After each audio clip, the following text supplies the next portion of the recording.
കോഴിക്കോട് അരിക്കുളത്ത് ജപ്തി ഭീഷണിയെ തുടർന്ന് കർഷകൻ ആത്മഹത്യ ചെയ്തു. ഭീഷണിയെ തുടർന്ന് ഗൃഹനാഥൻ ആത്മഹത്യ ചെയ്തതായി പരാതി. ഒരു മുൻകാഴ്ചപ്പാടില്ലാണ്ട് ഒരു ലോണൊക്കെ ബാങ്കിൽ നിന്ന് കിട്ടുക എന്ന് പറയുമ്പോൾ അവര് ആദ്യം പോയിട്ട് പ്രോപ്പർട്ടിയൊക്കെ കൊളാട്ടിൽ കൊടുത്തിട്ട് ലോണങ്ങ് എടുക്കും. അതിന്റെ വരായിക അവരാലോചിക്കില്ല. ഒരു കൊല്ലം 2 കൊല്ലം കഴിഞ്ഞിട്ട് അതിന്റെ റിട്ടേൺ കൊടുക്കാതിരിക്കുമ്പോഴാണ് ബാങ്കിന്റെ പ്രശ്നങ്ങളൊക്കെ വരുന്നത്. ആ പ്രശ്നം വരുമ്പോൾ നമ്മുടെ സ്വസ്ഥത നഷ്ടപ്പെടും, വീട്ടുകാർ ടെൻഷനാവും.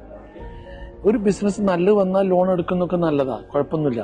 പക്ഷെ ആലോചിക്കാണ്ട് പെട്ടെന്ന് പോയിട്ട് ഈ ലോണൊക്കെ എടുക്കുന്നത് ഭയങ്കര അപകടം ചെയ്യും. അത് എപ്പോഴും നമ്മളുടെ ഒരു യങ് ജനറേഷൻ ചിന്തിക്കേണ്ട ഒരു വിഷയമാണ്.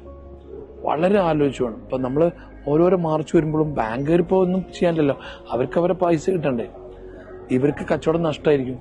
ഒന്ന് നോക്കാണ്ട് ചെയ്യുന്ന ഈ കുട്ടികളോടാണ് എനിക്ക് പറയാനുള്ളത്, എല്ലാം ഒന്ന് ശ്രദ്ധിച്ചിട്ട് ബിസിനസ് ചെയ്യുമ്പോൾ റിയൽ എസ്റ്റേറ്റ് ആണെങ്കിലും അല്ലാണ്ട് എന്ത് ബിസിനസ് ആണെങ്കിലും ചാടിക്കുടഞ്ഞ് എടുത്ത പാടെ അങ്ങോട്ട് ലോൺ എടുക്കുക തുടങ്ങുക അല്ല, ചിന്തിച്ച് ആലോചിച്ച് വളരെ ചെറിയ രൂപത്തിൽ തുടങ്ങിയിട്ട് കഴിയുന്നതും എൻ്റെ ഒരു അഭിപ്രായം ലോൺ ഇല്ലാണ്ട് കച്ചവടം ചെയ്താൽ നല്ല മെച്ചം കിട്ടും.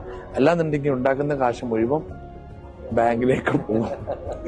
ഇതൊരു ഒരു സംഭവം തന്നെയാണത്.